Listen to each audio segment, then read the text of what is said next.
Voters not only sent Joe Biden to the White House, Democrats will now have control of the Senate. A hotly contested runoff election in Georgia ended with 2 Democratic senators heading to Washington.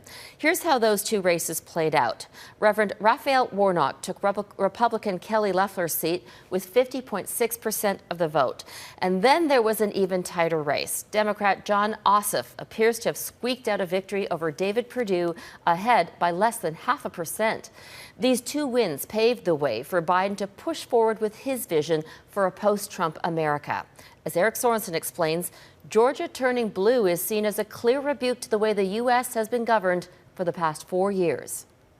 Well, hello, everybody. Raphael Warnock, the first Southern black Democrat elected to the U.S. Senate ever.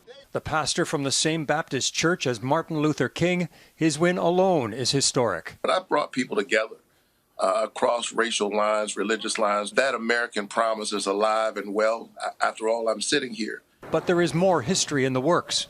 A close vote trending to a second Democrat in Georgia, John Ossoff, who's already claiming victory. And I will look forward to serving you in the United States Senate with integrity. The Georgia races may be squeakers, but they are potentially a culmination of a tectonic shift in power in Washington. In the November election, the Democrats in blue retained control of the House of Representatives. The Trump-Pence ticket lost, shifting the White House to the Democrats with Biden and Harris. In the Senate, the Republicans led 50-48. The 2 Georgia seats could make that 50-50, and the tiebreaker goes to the sitting vice president. And in 2 weeks, that will be Kamala Harris. She could be the 51st vote in the Senate, potentially putting the Democrats on the verge of controlling not just the Senate, but all 3 branches of government. The hurdles before us are many, and they are serious. A capital long dominated by the power of Republican Senate Majority Leader Mitch McConnell is suddenly within the grasp of Democrat Chuck Schumer. For too long, much-needed help has been stalled or diluted by a Republican-led Senate and President Trump.